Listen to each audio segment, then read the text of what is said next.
Welcome to a deep dive. We're really diving deep today into the life and relationships of Amy Shred, all through the lens of her own memoir.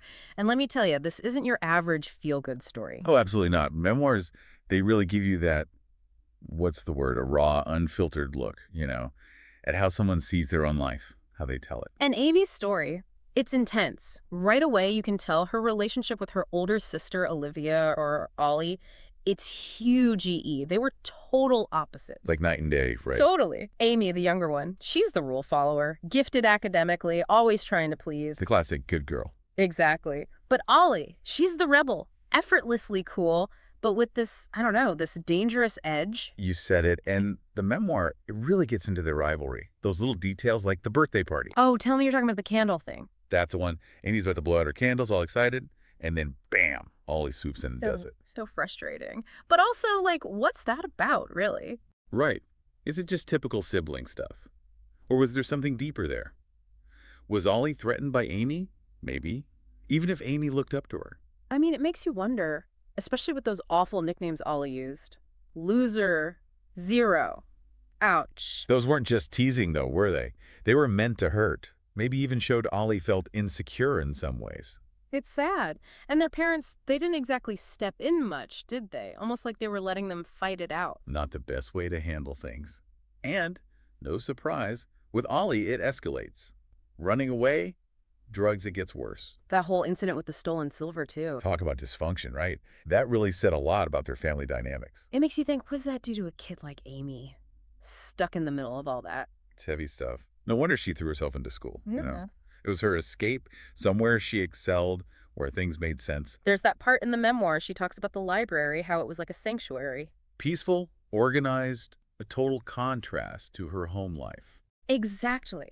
But even with all her success, you still get this feeling of her being alone. Like she traded one kind of isolation for another. Yeah, it's like she never quite found her people, Exactly. And that's where Josh comes in. He's this total breath of fresh air. An artist self-proclaimed, of course. Of course. He introduces her to this whole other side of New York City. The underground scene. Totally hidden cafes. Yeah. Late night talks about everything. It's like he opened up her world. He did. But their relationship... Complicated. Totally. She's drawn to his spontaneity, but there's also this part of her... Trying to fix him. A little bit. Like she's trying to control things. Maybe it goes back to Olly, Maybe. Trying to exert the control she never had back then. It's an interesting thought. It is. And then there's Mark. Total opposite of Josh, right? Mm-hmm. Successful lawyer, charming, seems to have it all figured out. And when you bring home to mom. And Amy's mom eats it up. Remember that detail about the cufflinks? The tortoise and the hare ones. Yeah. It's like even her mom saw something there. Like this was another relationship mirroring Amy's past. It's like she can't escape it. Yeah. And then... Courtney, ultimate betrayal. Her best friend, having an affair with Mark. Talk about a blow. It's huge. Forces her to really look at herself and the patterns in her life, the abandonment, the betrayal. It all goes back to her childhood. It's like history repeating itself. Yeah. And she's left to deal with the fallout. This is where she starts therapy, right? With Paul. Which, if you think about it, is a big step for her. She's always been so in control. Exactly. And therapy requires you to let go. A little bit. At least. And she even admits to Paul those thoughts she's been having. Yeah, hurting herself. It's heavy stuff. Shows how much pain she's in underneath it all. And as if things couldn't get harder. Her mom gets sick. Pancreatic cancer. It's awful. And even though their relationship is complicated, to say the least, there's this deep sadness as Amy watches her mom fade away. That funeral scene. It's like all these different parts of Amy's life come crashing together. Her dad, Anita, Courtney, even Mark. Right. Showing up for her. Even though he's got his own demons to battle. Which brings us to his downward spiral. And Amy's incredible strength in the face of it all. It's like he knew she'd be there for him, Even in his darkest moment, addicted to meth, living on the streets, he still reached out to her. And she could have said no. I mean, who would blame her? Right. But she doesn't. She takes him in, helps him through detox, even pretends to be his wife to get him into rehab. That whole scene, it's wild, funny, but also really says a lot about her. Right. How far she's come.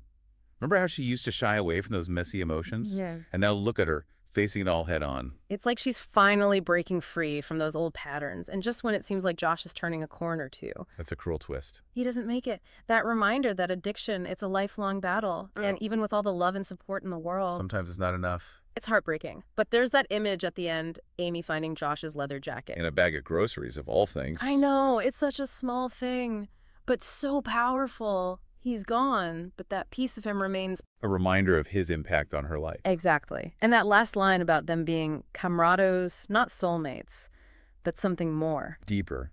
Like they shared something nobody else could understand. makes you think. How often do we try to define our relationships, put them in these neat little boxes, when maybe sometimes it's more complicated than that? That's the thing about Amy's story. It's messy, it's raw, it's real, and it stays with you. It does. It makes you think about your own life, your own relationships, those patterns we fall into. And the ways we can break free, you know? It's hopeful in a way, even with all the heartbreak. It is so much to unpack. I think that's what makes a memoir like this so powerful. It sparks these conversations, makes you really think about your own life. Exactly. And that's what we're here for. Right. To dive deep into these stories and see what we find. Absolutely. Well said. That was quite a journey. And on that note, we'll wrap up this deep dive into the world of Amy Shred. Until next time.